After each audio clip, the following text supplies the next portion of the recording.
I met Mindy McCready in June of 1997. I had been hired by George Strait to provide some animals for his music video, Carrying Your Love With Me, which was filmed in a little country town not too far from where I live here in South Texas.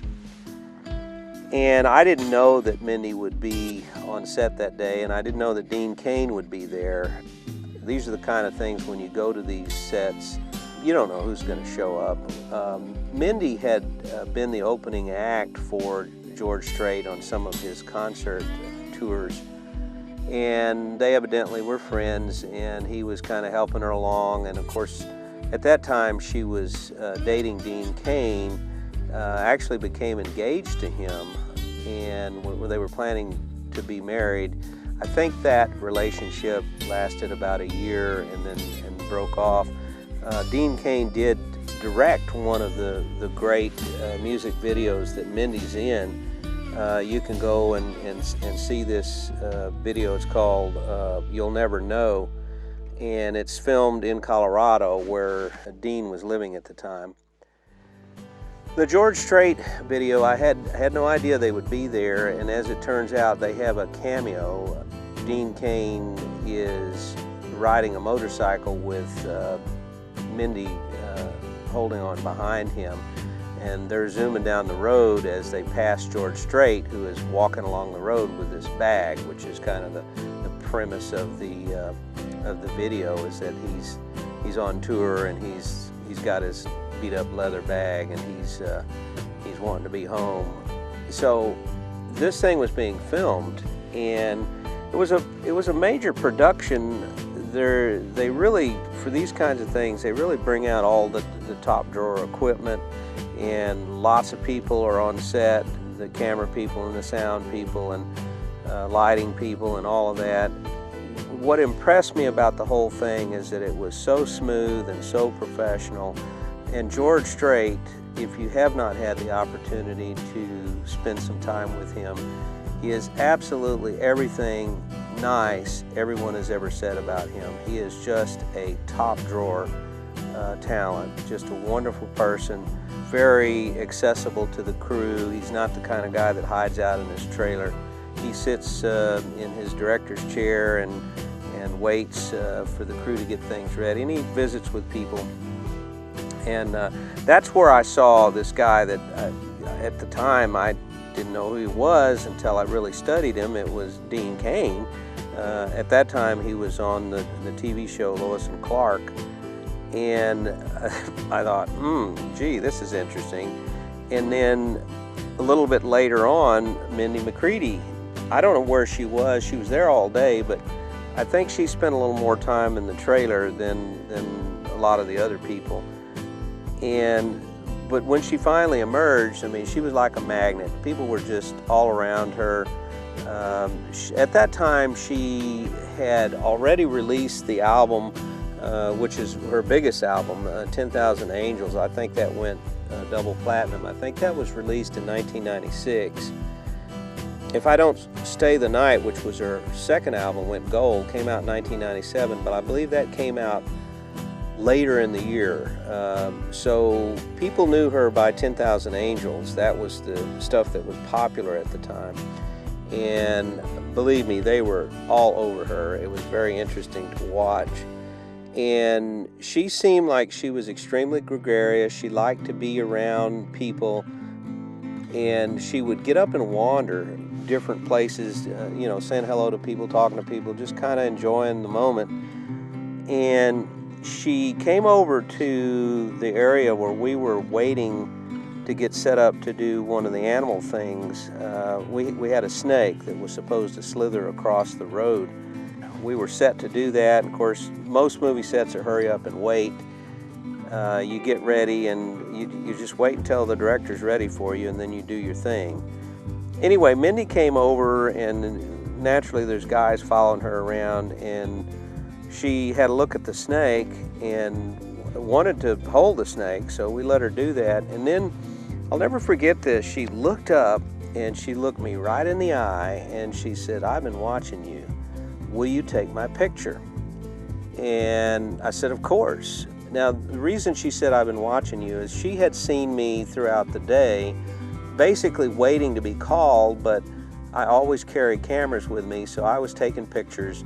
Now, I wasn't the still photographer on this set. They had a guy who was a still photographer, and generally speaking, they don't like other people with cameras, but I just don't go anywhere without my camera, and so I was taking pictures, and she evidently noticed. Well, when she looked me in the eye and said that, I said, yeah, come on, I'll take your picture. And so I asked her if we could get away from all the other people, and we walked over to the fence line. We got as far away from them as we could so that we could shoot some pictures with a little better background.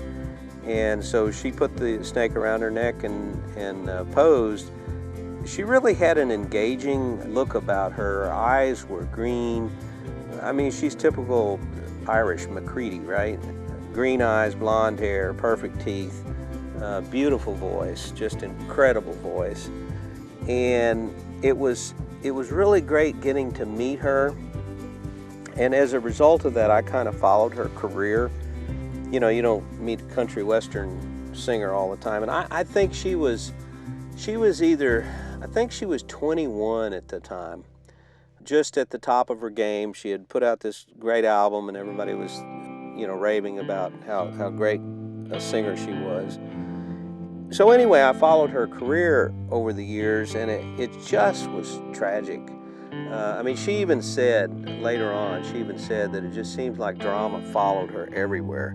And I kind of saw that on the set, how she was magnetic. People were attracted to her. I can see where drama would follow her. She was just a very special human being. Unfortunately, she had trouble dealing with a lot of that. She was taking medication, antidepressants, and she at some point, you know, drank too much alcohol. And then there were several incidents where she just got despondent, didn't want to live. One time she overdosed on pills and alcohol, and she pulled through that. And another time she overdosed on antidepressants. And then in 2008, she cut her wrists, which is particularly scary because you can die really quickly if you cut your wrists correctly. I'm not going to describe what's correct, but I mean, there's a right way and a wrong way. If you do it the right way, you can die pretty fast. Fortunately, she pulled through on that. And then there was another incident where she overdosed, but there was some question as to whether or not that was on purpose or accidental. She did go to jail in, I think it was 2007, because of some drug issues. And this is a girl that she graduated early from high school. She graduated when she was 16. She left home, she went to Nashville, and she did what she could to get noticed. And then when she was finally noticed, I mean, everybody was just, they adored her. Her lyrics were wonderful, her music was wonderful, and her voice was over the top. But she had this terrible series of incidents that just seemed to follow her around. And the father of her first son was abusive, tried to kill her. You know, that was all in the news, and she would run from him, and then, you know, he would convince her to come back, and so she would go back, and that went on back and forth a number of times, despite the fact that he was absolutely abusive.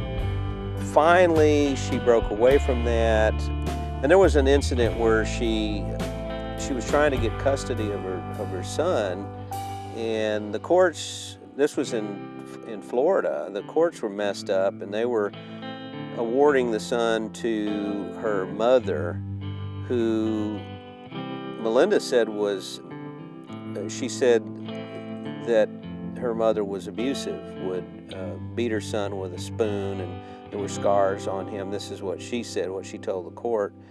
And so despite the court telling her what she could and could not do, she picked her son up one time and fled from Florida to Arkansas, where she was living at the time. And there was a big manhunt and all that kind of stuff, and, you know, blown out of proportion by the paparazzi, and just, you know, once again, her life was just made miserable by people that didn't understand what was going on. So finally that kind of subsided, and she got away from the drugs and the alcohol and was literally putting her life back together.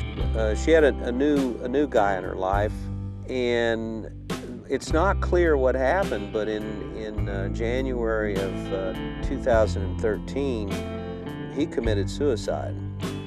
And I mean, she just said that was it. I mean, she considered him to be her soulmate, and she was totally devastated by that. A little more than a month later, I think it was February 17, 2013, she shot herself.